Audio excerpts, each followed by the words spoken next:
صنعاء نامی علاقے میں ایک شخص رہتا تھا۔ وہ کسی کام سے دوسری جگہ گیا اور پیچھے اپنی بیوی اور ایک بیٹا چھوڑا۔ یہ عورت اس بچے کی سوتیلی ماں تھی۔ عورت نے ایک مرد کو دوست عاشق بنا لیا۔ جس کی خبر بیٹے کو لگ گئی تو اس عورت نے اپنے دوست سے کہا کہ اس لڑکے کو قتل کر دو۔ دوست نے انکار کر دیا تو عورت نے بھی دوستی سے انکار کر دیا، جس پر دوست نے عورت کا کہنا مان لیا، خود اور ایک ساتھی کو بھی شامل کیا اور عورت اور اس کا نوکر بھی اس منصوبے میں شامل ہو گئے۔ اس طرح چاروں نے مل کر اس لڑکے کو قتل کر دیا، بلکہ اس کے ٹکڑے ٹکڑے کر کے خالی کنویں میں پھینک دیے۔ پھر سوتیلی ماں چلانے لگی، لوگ جمع ہوئے، اس کے بیٹے کو تلاش کیا تو لاش بدبودار حالت میں ملی۔ امیر المومنین حضرت عمر فاروق رضی اللہ تعالی عنہ نے اس قتل کی تحقیقات کے بابت عمرو بن عاص سے دریافت کیا تو ان کا کہنا تھا کہ امیر محترم تفتیش جاری ہے، جلد ملزمان قانون کی گرفت میں ہوں گے۔ کچھ وقت اور بیتا لیکن قاتل قانون کی گرفت میں نہیں آیا، جس پر حضرت عمر نے سختی سے امیر صنعاء سے پوچھا۔ عمرو بن عاص کا کہنا تھا کہ امیر المومنین قتل میں صنعاء کے بااثر خاندان ملوث ہونے کے شواہد ملے ہیں، اس لیے تحقیقات میں دباؤ کا سامنا ہے، جس پر حضرت عمر فاروق نے کہلا بھیجا کہ اس قتل ناحق میں پورا شہر بھی ملوث ہے تو سب کو پھانسی پر لٹکا دو۔ ریاست کے اس دو ٹوک اور عدل سے بھرے جملے میں اتنی طاقت تھی کہ پھر صنعاء شہر نے اس قتل ناحق میں ملوث 4 افراد کو بیچ چوراہے پر جھولتے دیکھا۔ 8ویں صدی ہجری کے مجدد شیخ الاسلام ابن تیمیہ رحمۃ اللہ علیہ کا قول آب زر سے لکھنے کے قابل ہے کہ اللہ تعالیٰ ظالم کی سلطنت کو صفحہ ہستی سے مٹا دے گا، چاہے وہ مسلمان ہی کیوں نہ ہو، اور عادل کی مملکت کو عروج اور بقا دے گا، چاہے وہ کافر ہی کیوں نہ ہو۔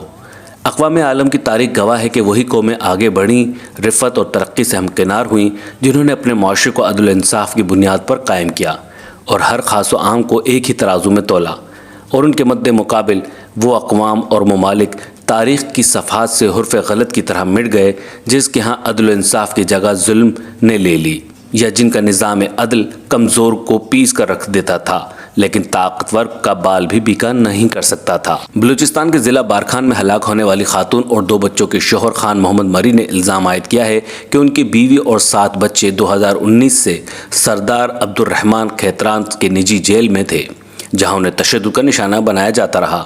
ان کا الزام ہے کہ ان کے 5 بچے اب بھی اس نجی جیل میں قید ہیں۔ ہلاک ہونے والی خاتون کی شناخت گرا ناز، جبکہ ان کے بیٹوں کی شناخت 22 سالہ محمد نواز اور 15 سالہ عبد القادر کے ناموں سے ہوئی ہے۔ خان محمد مری نے الزام عائد کیا ہے کہ 2019 میں سردار عبد الرحمن کھیتران نے ان کو اپنے بیٹے انعام شاہ کے خلاف ایک کیس میں جھوٹی گواہی دینے کے لیے کہا، لیکن انہوں نے ایسا نہیں کیا، جس پر سردار نے انہیں قتل کی دھمکی دی اور بچوں کو نجی جیل میں ڈالا۔ خان محمد مری کا الزام ہے کہ انہوں نے کیس میں بھی مجھے نامزد کرایا، جس میں گرفتار رہ کر 3 سال جیل کاٹنے کے بعد کیس سے باعزت بری ہو گیا، جس کے بعد بھی وہ مجھے بلیک میل کرتا رہا کہ جھوٹی گواہی دو۔ خان محمد مری نے کہا کہ میں مارے جانے کے خوف سے نہ صرف بارکھان نہیں جا سکا بلکہ بلوچستان سے بھی باہر نکل گیا اور وہاں سے متعلقہ حکام اور بااثر لوگوں کو اپیل کرتا رہا کہ میرے بچوں کو سردار عبد الرحمن کھیتران کی نجی جیل سے چھوڑائیں، لیکن کسی نے میری بات نہ سنی اور نہ میری بیوی کی فریاد کو اہمیت دی گئی۔ میری بیوی نے تو لوگوں کو قرآن کا بھی واسطہ دیا۔ چند روز قبل ایک خاتون کی ویڈیو سوشل میڈیا پر وائرل ہوئی تھی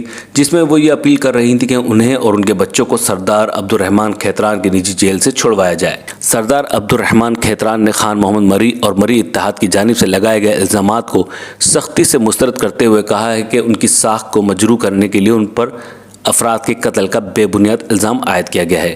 ان کا کہنا تھا کہ مارے جانے والے افراد ان کی تحویل میں تھے، نہ ہی ان کی کوئی نجی جیل ہے۔ انہوں نے بتایا کہ جس کنویں سے ان افراد کی لاشیں برآمد کی گئیں وہ ان کے گھر سے 1.5 سے 2 کلومیٹر کے فاصلے پر ہے۔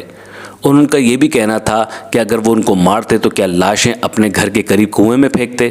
سردار عبد الرحمن کا کہنا تھا کہ نجی جیل کا پروپیگنڈا ان کے خلاف آج سے نہیں بلکہ 2014 سے ہے، جب ڈاکٹر مالک کی حکومت تھی، تو مجھے اس الزام کے تحت گرفتار کیا گیا اور میں 2018 میں نجی جیل اور دیگر الزامات سے بری ہوا۔ ان کے مطابق جب بھی الیکشن آتے ہیں تو میرے خلاف اس طرح کا پروپیگنڈا کیا جاتا ہے۔ اب 2023 میں ایک مرتبہ پھر الیکشن ہونے جا رہے ہیں تو ایک مرتبہ پھر میرے خلاف سازش کر کے پروپیگنڈے کا سلسلہ شروع کیا گیا ہے۔ بلوچستان میں اجتماعی قتل، سنگساری، نجی جیل کا یہ کوئی نیا واقعہ نہیں۔ ایوان اقتدار میں غریب بلوچوں کے دولت مند سردار ایسے اقدام کو اپنا قبیلہ، اپنا قانون اور روایت کا نام دے چکے ہیں، لیکن سوال یہ پیدا ہوتا ہے کہ خان محمد مری کو انصاف ملے گا؟ انصاف اس عدالت سے جو 400 افراد کے قاتل کو شواہد ناکافی کہہ کر بری کر دے، وہ ریاست جو سانحہ ساہیوال کے کرداروں کو تمغے سے نوازے، ہمارے ملک میں غریب و امیر کے انصاف کا پیمانہ الگ الگ ہے۔